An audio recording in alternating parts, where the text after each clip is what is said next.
Hello everyone, আসসালামু আলাইকুম। Welcome back to my channel. আশা করছি সবাই ভালো আছেন। আজকে দেশীয় সাথে টার্কির রেসিপি নিয়ে আপনাদের কাছে এসেছি। দেখতেই পাচ্ছেন টার্কির নিচে আমরা ছুরি দিয়ে একটু কেচে নিচ্ছি। আসলে আমরা চামড়া খাই না, বাট চামড়াটা রেখেছি যাতে টার্কিটা জুসি থাকে আর ড্রাই না হয়ে যায়, সেই জন্য। এরপরে আমরা টার্কির মশলা রেডি করার জন্য যেসব উপাদান লাগবে সেগুলো এক সাইডে রেখে দিয়েছি। সয়া সস, লবণ, লাল মরিচের গুঁড়া, ধনিয়া পাতা, এইসব কিছু। তারপর আমরা যে মশলাটা রেডি করব সেই মশলার জন্য লাগবে আদা বাটা, রসুন বাটা, লবণ, লাল মরিচের গুঁড়া, ধনিয়া পাতা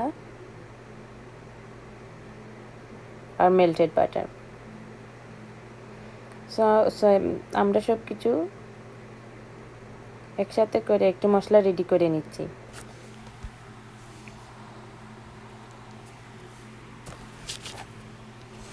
ভালোভাবে মশলাটা মেখে নিচ্ছি।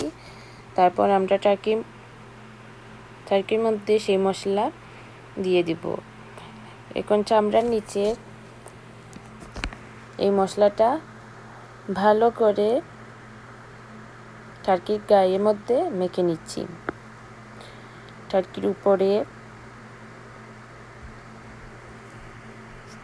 লেগ, ভালো করে আমরা এই মশলাটা মেখে নিব।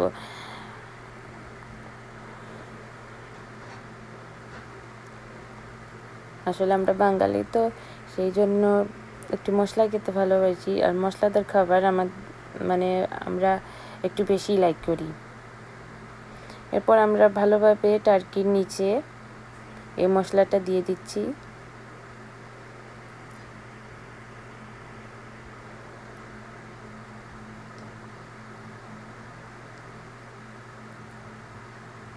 চারপাশে ভালো করে মশলাটা মেখে নিচ্ছি, টার্কির উপরে, নিচে, সব দিকে।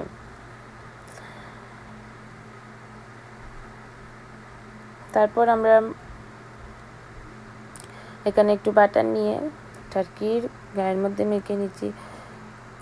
আসলে বাটারটা পরেও দিলে হয় বেক করার আগে, বাট আমি দিয়ে দিচ্ছি আগে। এরপর আমরা সারা রাত টার্কিটা নর্মাল ফ্রিজে রেখে দিয়েছি।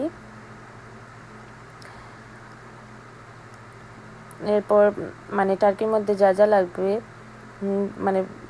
গ্রিন পেপার, পেঁয়াজ আর লেবু, সেই স্টাফ টার্কির মধ্যে ঢুকিয়ে নিচ্ছি। তারপর 450 ডিগ্রি ফারেনহাইটে বেক করার জন্য টার্কিটা ওভেনে ঢুকিয়ে দিয়েছি। 45 মিনিট পর এরকম একটা লুক আসবে। তারপর ঝোলগুলা আমরা টার্কির মধ্যে দিয়ে দিচ্ছি যাতে টার্কি জুসি থাকে আর ড্রাই না হয়ে যায়। 45 মিনিট পর